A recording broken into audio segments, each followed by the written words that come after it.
you were talking about like what needs to change in order to fix this and make it better. But a lot of people, I feel like I was listening to this and thinking to myself, especially like, well, that's great, but I'm not in politics. I can't like change the monetary policy. Is this kind of like a call to be more involved in your local government and your government in general and elections if you have the privilege to be able to do that? Yeah, I think it's two things. So you got to think about what you can do for the general good. But I always say this, I think it's the rational thing as a human.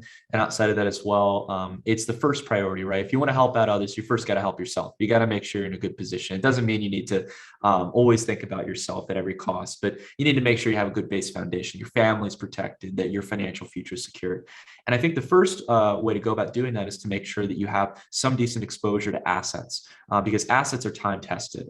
Whether that is commodities like gold and silver, whether that's cryptocurrencies like Bitcoin or Ethereum or Litecoin, or investing in the stock market. Having a diverse portfolio of assets that can provide you that protection if people lose faith in the underlying currency.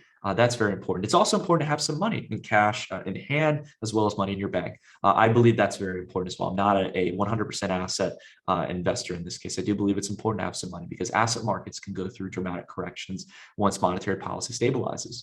But to your point as well, Hope, yes, there is outside of protecting yourself, there's also a call to action where you should speak out about it. Inform your family and friends, invite them to webinars like this where people can learn about it so they can not only protect themselves, but also they can speak out to their politicians, their representatives, and be able to leave some kind of impact. I think people, we understate it, but when we move as a movement, as people, and we speak out about it, it can really start to move the needle. Yeah, it's definitely something where if you have a bunch of people thinking about it and talking about it and writing about it and teaching their children that, like, that's where things change. And not like I'm not really a big believer in like electing, like in putting all our hope in like a politician.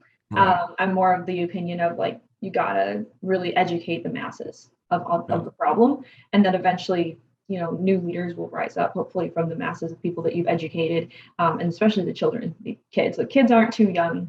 Like a lot of like middle schoolers even aren't too young to understand this. It seems like a pretty complicated topic.